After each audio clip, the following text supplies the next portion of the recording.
Wonderful story of love, with the immortal strain. Angels with rapture announce it, shepherds with wonder receive it. Sinner, oh, won't you believe it? Wonderful story of love, wonderful story of love, wonderful story of love, wonderful story of love, wonderful story of love, wonderful story. Dealing with Noah's story, which goes all the way through the end of chapter 11, even though by the time we get to the end of chapter 11, Noah is long dead.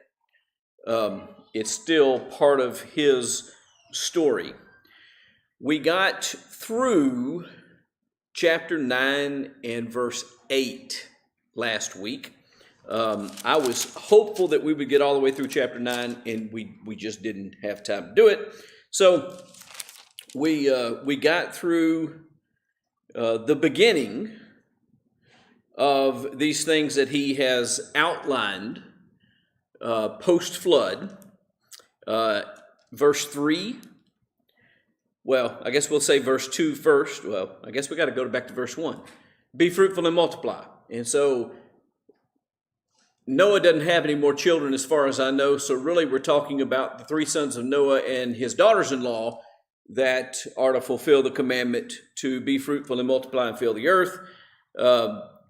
Verse 2 talks about the fear that God placed in the animals, giving man, I think, even more dominion than he had initially. Verse 3, he gives the animals as food. Just as he gave the plants before this, he now gives the animals as food. The only restriction on that is you shall not eat flesh with its life, that is its blood. And I basically just interpret that as God ordaining that we should kill, butcher, and cook our food, not eat like animals, not just fall upon them and eat them as they exist. Then the discussion about killing man. Is there a distinction between killing animals and killing men?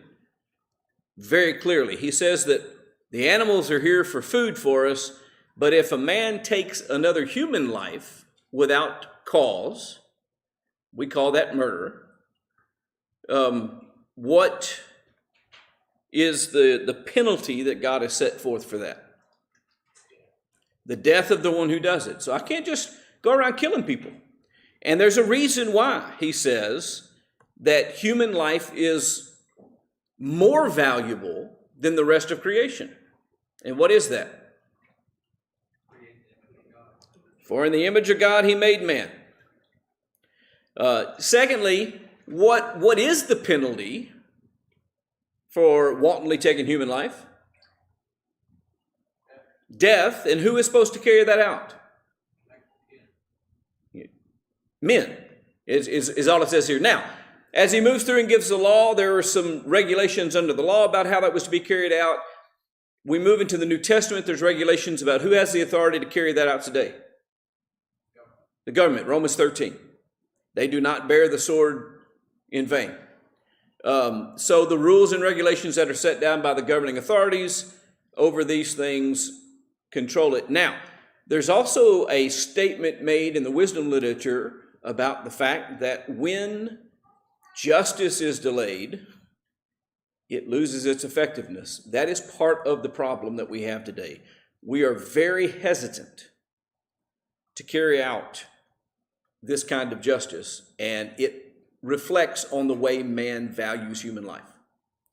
There has been a slow and steady devaluing of human life because we don't understand and execute this as readily as we ought to.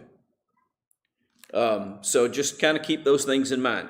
It is not immoral to carry out capital punishment. It just needs to be just, handled properly. Who established this covenant? And this is getting into new material. Verse 9, it says that God spoke to Noah in verse 8, and he said, "Now behold, I myself do now establish my covenant with you and with your descendants after you." And so who established the covenant?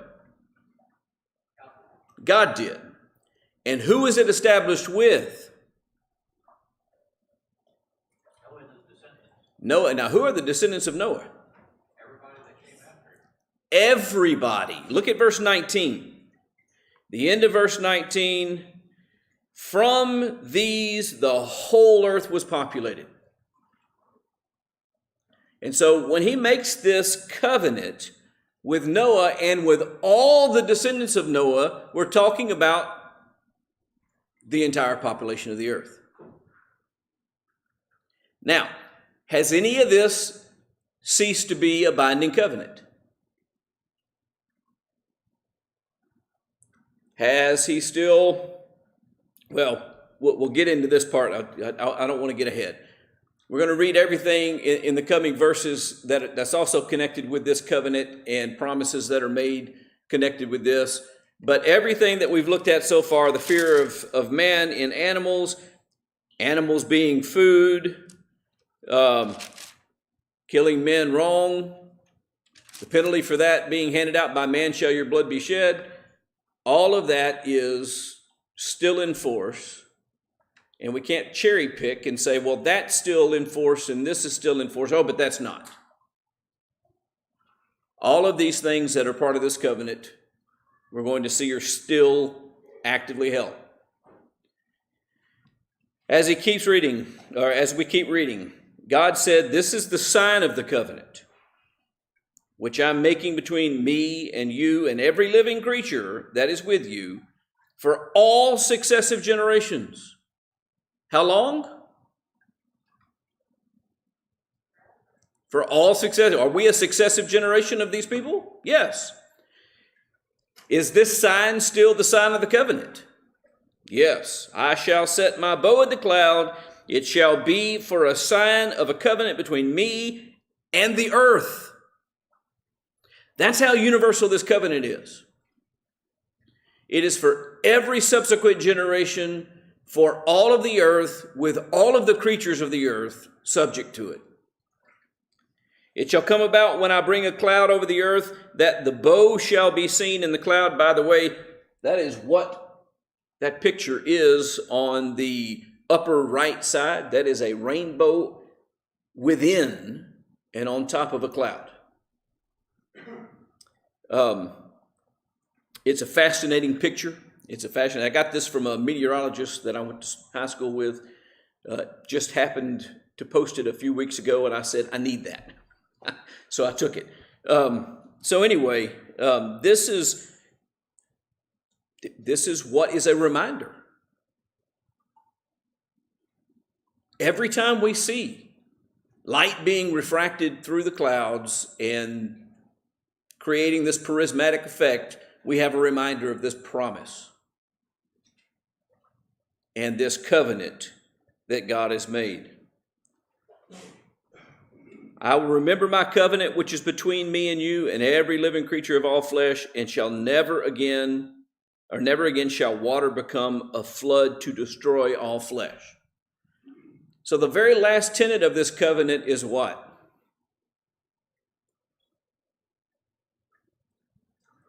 He's not going to destroy the water again, the earth again by water. Is that still in force? I think so. Yeah. So if that's still in force, everything else in this covenant is still in force. So we need to understand that this is a perpetual covenant. It didn't cease to exist because of the promises made to Abraham. It didn't cease to exist because he made a covenant with Israel. It didn't cease to exist because we have the covenant of salvation through Jesus. This is a covenant that governs our earthly life, our material life, our physical life. And these things are still in force. When the bow is in the cloud, I will look upon it to remember the everlasting covenant between God and every living creature and all flesh is on the earth. Verse 16. He says it's everlasting. He says it's perpetual and for every subsequent generation. He even says, when I see the bow, I will remember it. How often is there a rainbow?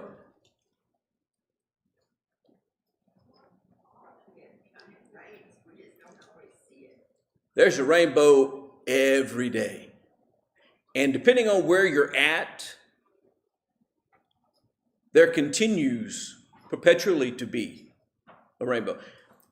I'm not going to get into the physics of how it happens and all that. It doesn't really matter. But I promise, if you put yourself in the right situation, there's a rainbow. And somewhere, the sun's always shining on the earth. There's water vapor in the atmosphere. Somewhere, there's a rainbow. God can always see the reminder of this covenant, in other words. There will always be a reminder of this covenant. And we need to understand that. God is watching. God is faithful. God will do what he says. And that's what he said about this. God says to Noah, verse 17, this is the sign that I've established between me and you. I read that. Verse 18 I think. No, I didn't. Now the sons of Noah, verse 18, who came out of the ark were Shem, Ham, and Japheth. Ham was the father of Canaan. These three were the sons of Noah, and from these the whole earth was populated. Verse 19 is extremely important for several reasons. First off, I will suggest to you that we've already talked about the significance connected back with verse 8. In the phrase in verse 8, when he told him, your descendants after you, and what he meant with that is defining who the descendants of Noah are. Secondly, I would submit to you that this is who Paul is speaking of when he is moved by the Spirit in Athens, and that sermon is recorded in Acts 17, when he makes a statement, for one man God made every nation of mankind that moves on the earth. If you go back and look and study that sermon, he talks about Noah, he talks about the flood, he talks about making the nations. That is what chapters 10 and 11 in Genesis are about. And so it clearly has connection to these events. And then thirdly, and probably more importantly for our study here today, this serves as a thesis statement. What's a thesis statement?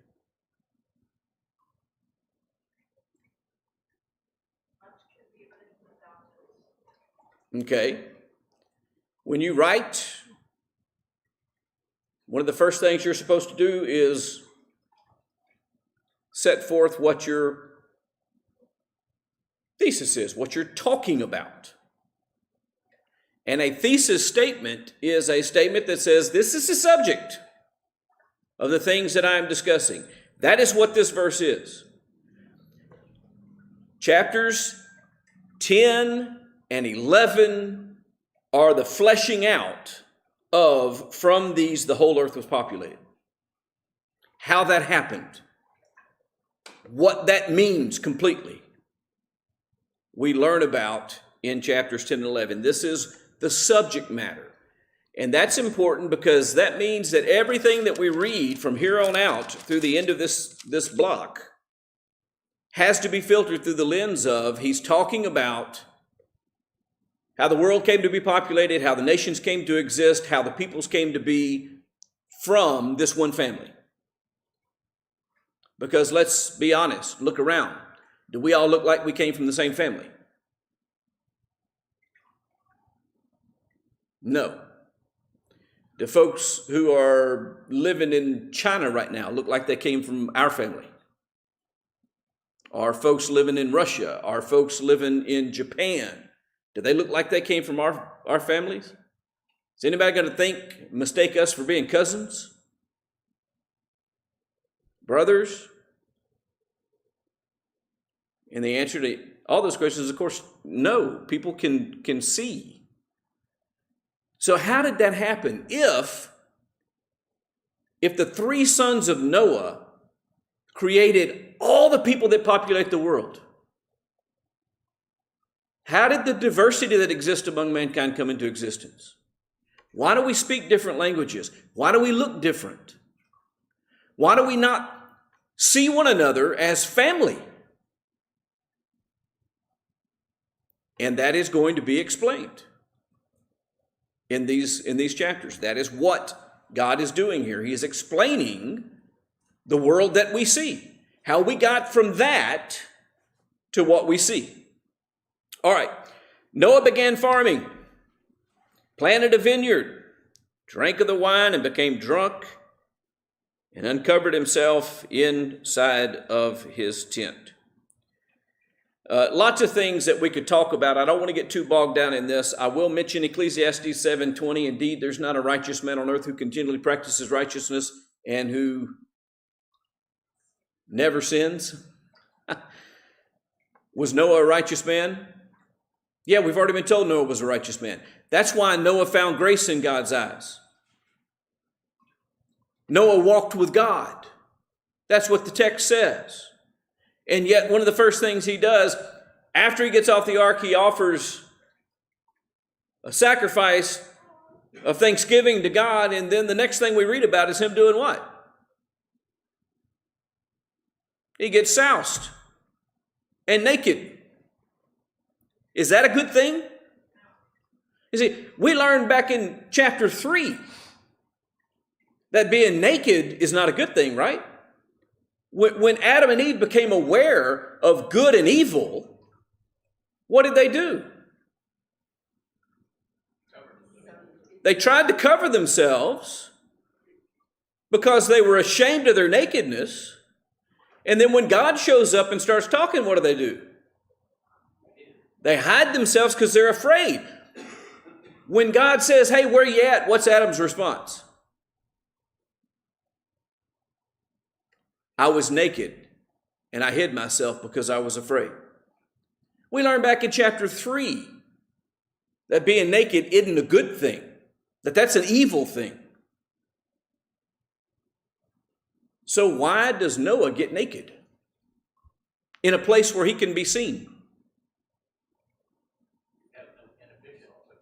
Because that's what alcohol does. By the way, there's other things that we could look at in connection with this. Habakkuk 2 and verse 15. Let's flip there real quick. If you beat me there, somebody can just feel free to read it.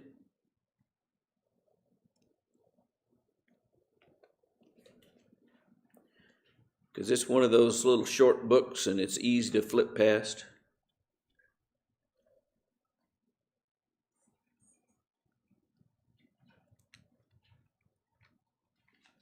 See, somebody took the time to look at what page it was.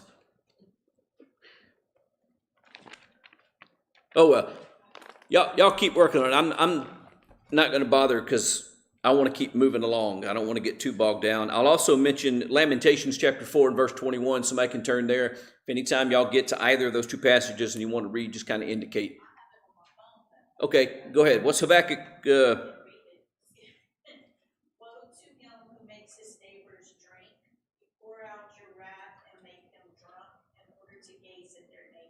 Oh, so there's an association between getting people drunk and getting people out of their clothes. And Lamentations 4:21 makes a similar connection and observation.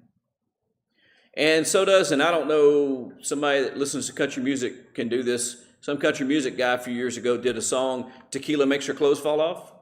He made the same connection. And so does a lot of other people make that connection and understand that what alcohol does in the human body is cause us to do what? Not have any ability to control our behavior. Noah would not ordinarily have done something like this. He did it because he got drunk. Now, the other thing I want to mention, just in passing, obviously this was not, he didn't just like plant a vineyard and then the next day get drunk. He's got to plant a vineyard. The vines have to grow. The grapes have to grow. He has to harvest them. He has to juice them. He has to let them ferment. I mean, this is a process. So don't think because it's all condensed into one statement in one verse that it just happened? How much time did this take? I don't know how long it took. Probably years for this whole thing to unfold. Because when you plant young grapes, it takes a couple of years before they start producing at all. And to produce enough that you could have enough juice that you could actually make wine would even take more time. And so don't mess up the time structure. This isn't about time. This is about things that happened. And that becomes important as we move on through this chapter. So just kind of keep that in mind. The contrast that we're supposed to see is between the way that Noah's three sons responded to these events. What did Shem and Japheth do?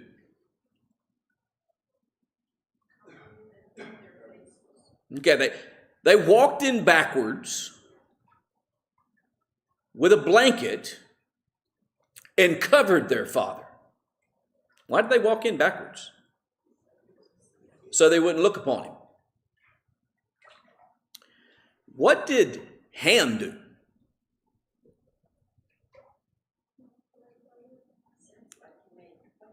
I think that he certainly looked upon him. And the implication of all that's said here is it didn't stay with him. It wasn't like he just wandered upon it and went, oh, that's not nice, and then respectfully covered his father. He actually didn't cover his father. His brothers found out that the father was naked and knew enough to walk in backwards to cover him. So what does that mean that he did? At least he went out and told his brothers. Instead of showing respect to his father and covering his father, and he went out and spread the news. And it was his brothers who had to go in and show the respect that we're supposed to give our parents. Their faces were turned away, so they did not see their father's nakedness. Verse 23 says, when Noah woke from his wine, he knew what his youngest son had done to him. There's a lot of people who talk a lot about what that means. It could have been Shem and Japheth who said, hey, let me tell you what Ham did. It could have been that his wife and daughters-in-law told him. But what we know is that Noah finds out. So he said, now, I want to say something about so he said. So is a supplied word. It's not necessarily in the original. It's added by the people who translated this translation that I'm reading. It makes it sound like what follows is because of what Ham did. That creates some problems. Now, I got asked this question 2 weeks ago. And I got to tell you, I got asked this question 2 weeks ago, and my answer 2 weeks ago is, well, I have some ideas, but I'm not sure how I'm going to answer that, so we'll talk about it when we get there. I still have some ideas. I do know how I'm going to talk about it. But there's not a lot of information here. All right, the first thing I want you to notice, there is absolutely no mention of Ham, is there? Cursed be Canaan, a servant of servants, he shall be to his brothers. He also said, blessed be the Lord, the God of Shem, and let Canaan be his servant, and may God enlarge Japheth, and let him dwell in the tents of Shem, and let Canaan be his servant. And Noah lived 350 years after the flood. So all the days of Noah were 950 years, and he died. That's the remainder of this. This is very often referred to by people as the curse of Ham. Ham is not even mentioned. Who is Canaan? That's the people who inherited It is, but he's also a person.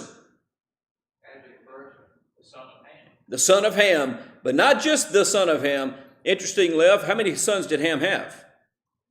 He had 4. And Canaan was the youngest. So keep that in mind. Go ahead, Mr. John. Canaan was the first servant in the line of serving Christ all the way down up to from he served ancestor of Christ. Yes. Serving of that started. Why he was chosen, I don't know. We're going to talk about some of that. We are going to talk about some of that. First thing I want to notice is the end of this is Noah lived 350 years after the flood. When was this curse and blessing uttered by Noah? Does it say when it happened? Now, remember I told you, if we just read, then Noah started farming, planted a vineyard, and got drunk, we start thinking that that's almost, but we know that that took a long time to actually happen. There's no time marker here either. That's the first thing I want you to realize. It happened within the 350 years of Noah's life, but we don't have anything in this text that tells us exactly when this curse was uttered. And that's why I wanted to let you know that the translators that put when in some of this, or that put so, those words are supplied to try to make sense out of it, out of what's there. So that's what the thing I want you to understand. There's not any specific time markers. Now, the result of that is there are some scholars out there that will suggest that Ham was already dead by the time this was uttered, which would have left the sons of Ham to be the ones to receive these things. I won't make any comment about that quite yet. Others suggest that Canaan possibly participated with Ham in this sin. Problem with both of those things is the scriptures don't inform us of either of those things being the case. So I have to dismiss those things as speculation. Yes, ma'am.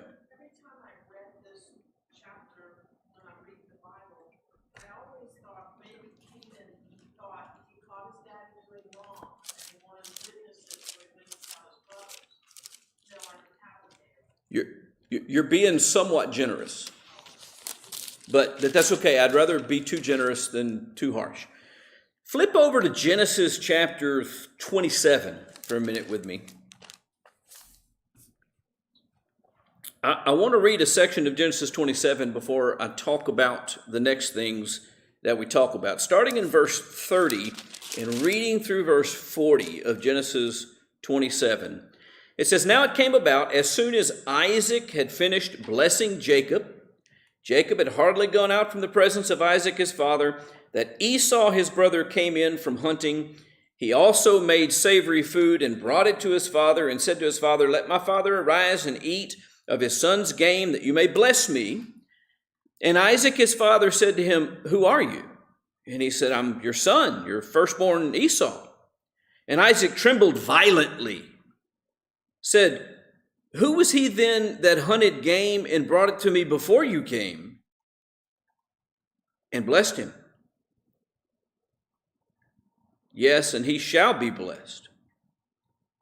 When Esau heard the words of his father, he cried out with an exceedingly great and bitter cry and said to his father, 'Bless me, even me also, O my father.'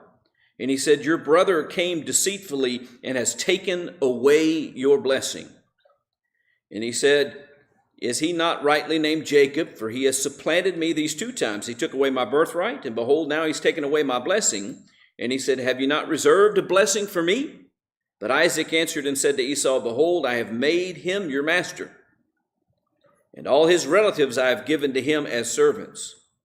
And with grain and new wine I have sustained him. Now as for you then, what can I do, my son?'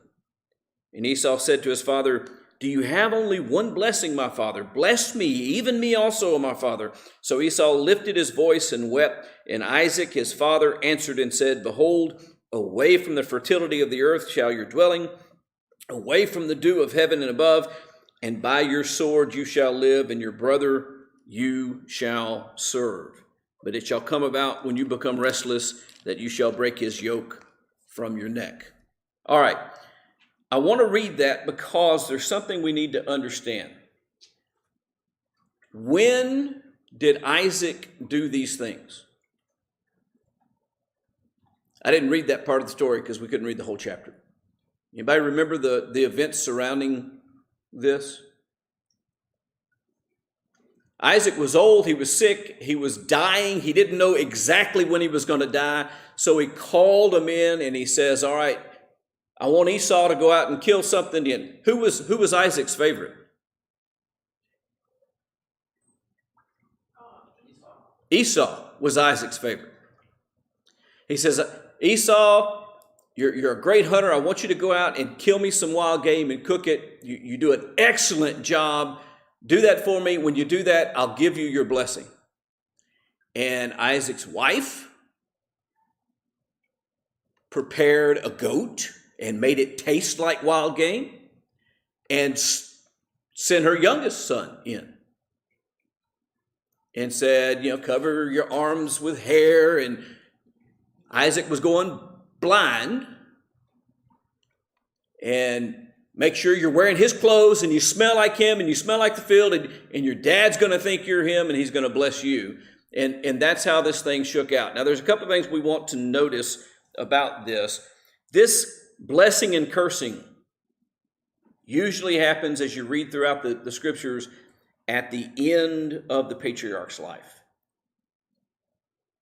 So it's entirely possible that this was something that Noah did shortly before he died. That at least is the pattern that we see in the scriptures.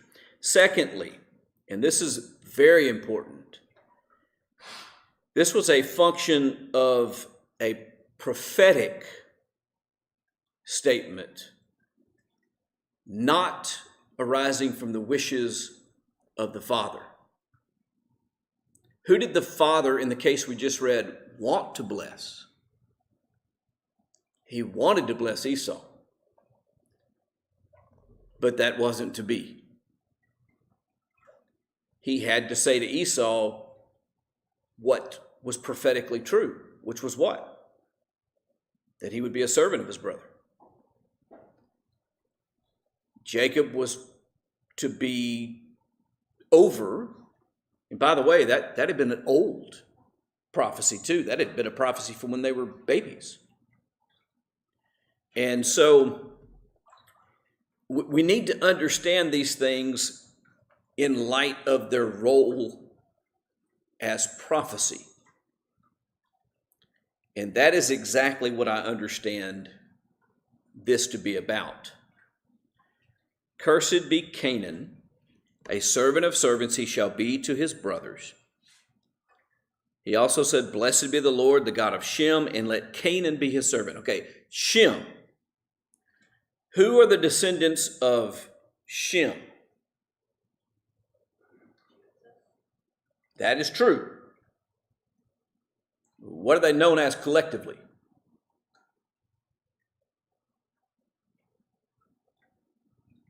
Hebrews, the children of Abraham. Children of Israel. Jacob's name gets changed to Israel. Jacob has 12 sons. They each become tribes. The children of Israel are the ones who are chosen by God. Particularly Judah is chosen by God to bring the Christ into the world. But the Semites are Shemites, or the descendants of Shem. Who are the descendants of Ham? Well, don't worry about that. We'll get into that in a minute. We can deal with this without talking about that quite yet. Well, no, we at least got to talk about part of it. We'll get into it in more detail later. The descendants of Ham, at least partially, became known as the Canaanites. Why are they known as the Canaanites? Because they're the descendant of Canaan. Ham's son, Canaan. And so the Canaanites are his descendants, Canaan's descendants, and that's the subject of this curse. Where did they live? In the land of Canaan. And that land was promised to who? To Israel. And so the Canaanites were going to be subjugated and destroyed by the Israelites, who were the descendants of Shem. Listen to it again. Blessed be the Lord, the God of Shem, and let Canaan be a servant. May God enlarge Japheth, let him dwell in the tents of Shem. And so the cousins that God allowed to dwell with the Israelites in the land were the descendants of Japheth, and they too ruled over the Canaanites. And we're going to talk about who the Canaanites are in a moment. But this has everything in the world to do with prophecy regarding those people down the line. This does not in any way conflict with Ezekiel 18:20, which says that the Father doesn't bear the iniquity of the Son, and the Son doesn't bear the iniquity of the Father, but each man's sin is on him. This is not Cain suffering because of what Ham did. This is a prophecy about what the descendants of Canaan are going to be and what they're going to suffer because of what they become. The Canaanites proved ultimately to be an extremely ungodly people. And so let's just jump forward to Genesis 15 real quick. Genesis 15:16.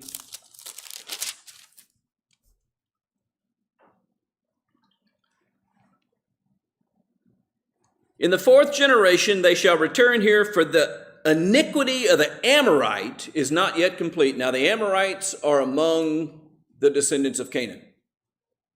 The Amorites were Canaanites.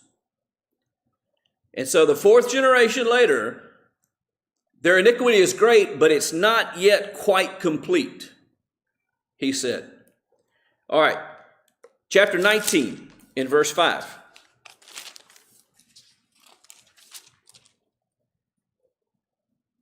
They called Lot and said to him, where are the men who came to you tonight? Bring them out to us that we may have relations with them. Anybody know what that story's about? Sodom and Gomorrah. You know who the Sodomites and the inhabitants of Gomorrah are? Descendants of Ham. Descendants particularly of Ham through Canaan.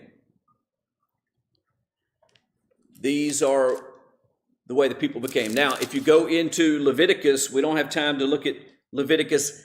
It's really chapters 18 through 20. There's a whole long list. And he says, when you go into the land, you can't do what the Egyptians do and what the Canaanites who inhabit this land do. And then he starts talking about not lying with your close relatives. And he starts talking about not offering your children to Molech. And he starts talking about not doing all these horrible, sinful things that the people who inhabited Canaan and the people who inhabited Egypt practiced. Guess who the Egyptians and the Canaanites are? The descendants of Ham through Canaan. So these people turn out to be very ungodly people. This is a prophecy that is talking about what they would become and what would happen to them because of what they became. One more passage in the book of Deuteronomy.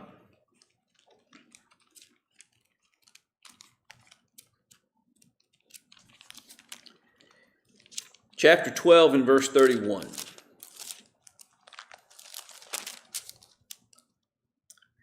You shall not behave thus toward the Lord your God, for every abominable act which the Lord hates, they have done for their gods, for they even burn their sons and daughters in the fire to their gods.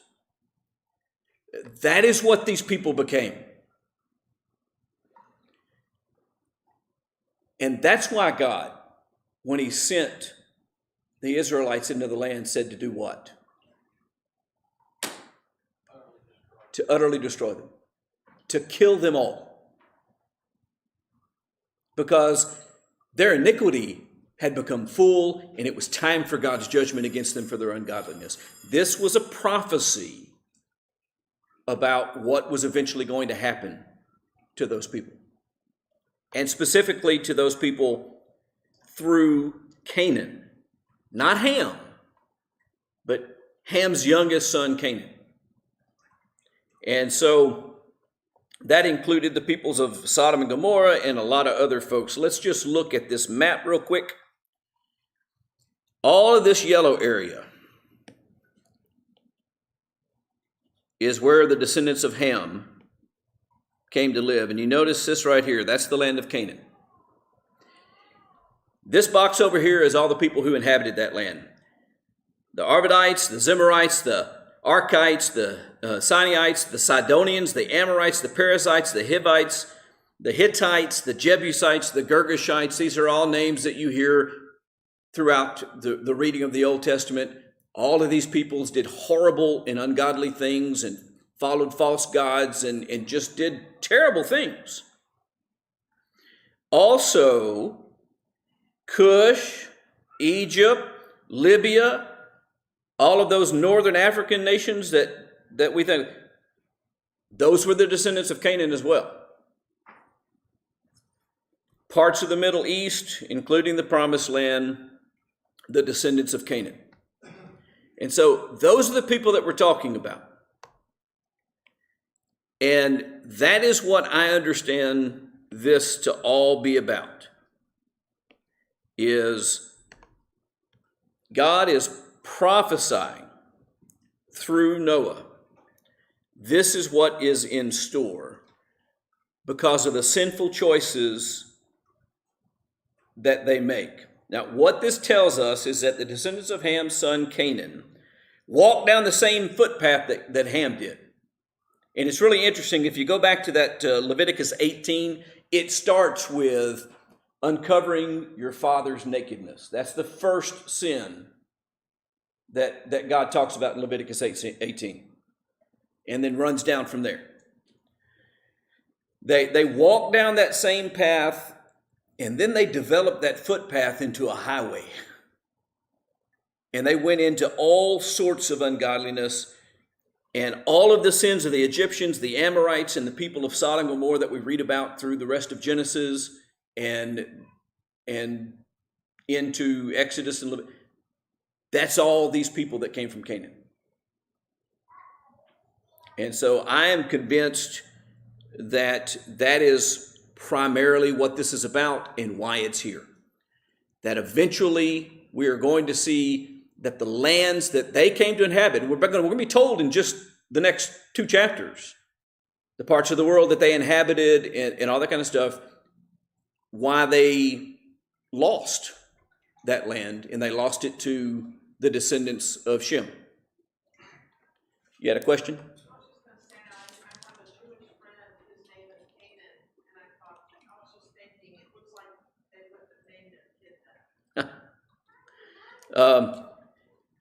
Except for if they don't read the Bible a whole lot and they think about the promised land being Canaan, then.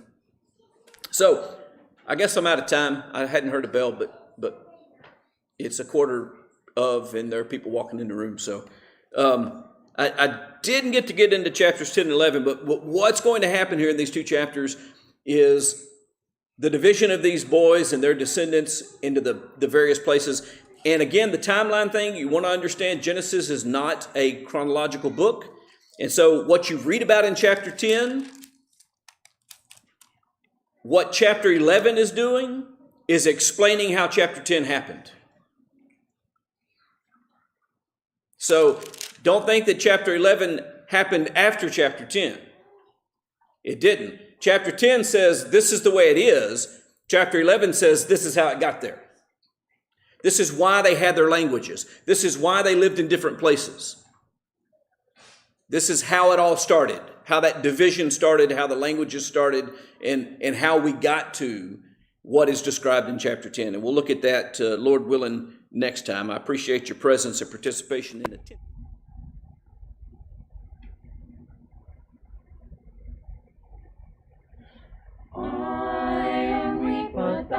quite strong.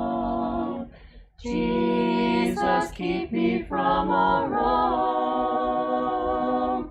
I'll be satisfied as long as I walk, dear Lord, close to Thee. Just a closer walk with Thee. Grant it, Jesus, is my plea.